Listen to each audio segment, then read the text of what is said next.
Hi friends, இஸ் சாரி cinema base அப்டேட்டில் அடுத்தது ஒரு எக்ஸைட்டிங்கான ஒரு அப்டேட்டோடு வந்திருக்குங்க. 173 படத்தை பற்றின அப்டேட்ஸ் வந்து இருக்குங்க. இந்த படத்தோடைய ஷூட்டிங் அடுத்த மாதம் 20ஆம் தேதி ஆரம்பிக்கும். கரெக்டான ஒரு மாதத்தில் ஆரம்பிக்க போகுது அப்படின்றது நம்ம ஏற்கனவே பேசிட்டோம். அதுக்கான ஏற்பாடுகள்லாம் பண்ணியிருக்காங்க. தலைவரும் சரி, சிபி சக்கரவர்த்தி அவர்களும் சரி, 2 பேருமே கன்ஃபார்ம் பண்ணியிருந்தாங்க ஏப்ரல் மாதத்துலேருந்து தான் ஷூட்டிங்னு. ஆனால் எல்லாம் எதிர்பார்த்தது எலெக்ஷன் முடிஞ்சு ஷூட்டிங் ஆரம்பிப்பாங்கன்னு நினச்சாங்க. ஆனால் ஏப்ரல் 20ஆம் தேதியிலேருந்து ஷூட்டிங் ஆரம்பிக்க போகிறாங்க. இந்த படத்தில் இந்த கேஸ்டிங் குரூப் பற்றின டீட்டெயில்ஸ் இது வரைக்கும் வெளியில் வரல.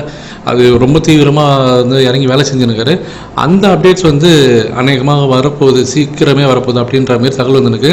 சந்தானம் இந்த படத்தில் வந்து மெயின் காமெடியனாக வரப்போகிறாரு. ஏற்கனவே சந்தானம் பார்த்தினாக்கா மீண்டும் அவர் வந்து காமெடி ட்ராக்கில் வந்து இறங்க போகிறதாக தகவல் வந்தது. கரெக்டான கதையை அமையலை அப்படின்றதால வெயிட் பண்ணியிருந்தார்.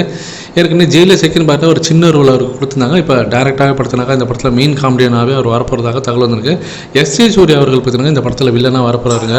ஸோ அவர் வந்து இந்த படத்தில் வில்லனாக வந்தாருன்னா இன்னும் சூப்பராக இருக்கும் அப்படின்றது எல்லாம் எதிர்பார்க்குறாங்க. ஏற்கனவே அவர் டான் என்ற படத்தில் சிபி சக்கரவர்த்தியோடைய அந்த டைரக்ஷனில் அவர் பண்ணியிருக்காரு எஸ்கே கூட. அதனால் இந்த படத்தில் மீண்டும் அவர் வில்லன் ரோல் பண்ண போகிறாரு. கமலஹாசன் கேமியோ ரோல் பண்ணுவாரா அப்படின்ற எதிர்பார்ப்பு இப்போ அதிகமாக இருக்குது இந்த படத்தில். ஏன் என்னத்தில் திடீர்னு எல்லாருமே என்ன பேச ஆரம்பிச்சிருக்காங்கன்னா, இந்த படத்தில் அவர் வந்து ஒரு கேமியோ ரோல் பண்ணுறதுக்கு வாய்ப்புகள் அதிகம் அப்படின்ற மாரி சொல்கிறாங்க. வந்ததுனாக்கா வேறு லெவலில் சம்பவம் இருக்குது.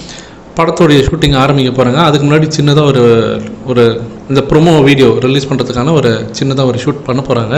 அநேகமாக இந்த மாத கடைசியில் பண்ணிவிடுவாங்க. ஜெயிலர் 2 ஷூட்டிங் முடிஞ்சோடனே அந்த ப்ரொமோ ஷூட்டிங் முடிச்சுட்டு அநேகமாக ஏப்ரல் 14ஆம் தேதி புத்தாண்டு அன்றைக்கி ரிலீஸ் பண்ணுறதுக்கு வாய்ப்புகள் அதிகம்.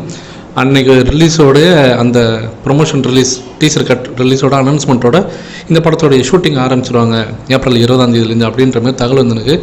ஸோ வெயிட் பண்ணி பார்ப்போம் ஃப்ரெண்ட்ஸ்.